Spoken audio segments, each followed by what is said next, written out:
On the 53rd day of my travels, I came upon a river that I was not familiar with. The water was so dark as to be night sky black, even in broadest daylight. And though its current was slow moving, the water seemed to rise and well with the weight of 1,000 crushing feet.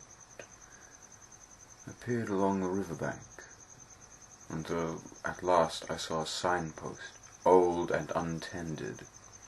In the languages of man, elf, and dragon were written only these words: "The River of Death." This was its title, name, description, honest declaration. I had no choice but to cross it, but as I looked along for the safest place to cross, I saw a weary elk come to the river to quench its thirst. Not 3 laps of water passed from tip of tongue to palate behind teeth, and I saw the deer's weariness increase twice over, and stumbling forward, it collapsed into the lashing waters, its once mighty bones snapping under the weight of ancient and cruel waters. The horror of this scene churned my stomach and gave my mind pause. The waters would surely slaughter me if I came too close to them. I thought again.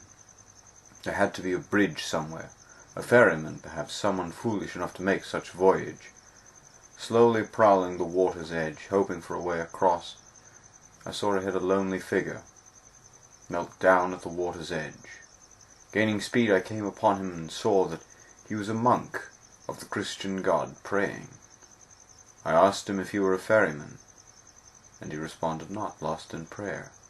I myself knelt down to his face, and he muttered his last prayers, his eyes flicked open to meet my own steely gaze.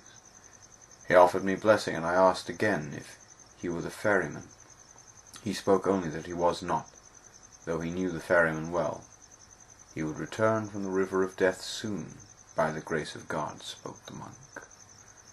I nodded and asked him why he would stay here, where God must surely not be. And the monk said that he was here to pray for those who crossed the darkest waters. And I realized that the Christian God had not abandoned the river of death at all. The monk closed his eyes and prayed again, and I sat down next to him and clasped my hands and joined him.